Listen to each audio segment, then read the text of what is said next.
how to use American Airlines flight credit. Okay, at first go to their official website and instead of selecting book, click on manage trips check-in. Just click on this. So after that, check in this view travel credit. So now you have to give the passenger's last name here, then confirmation record locator here, and last you have the ticket number to give in.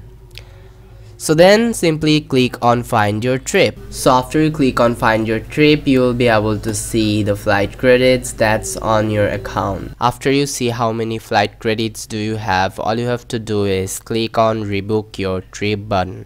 Then you will face the payment interface. Just click on pay with flight credits and then you will probably have to give your ticket number again and you're pretty much done.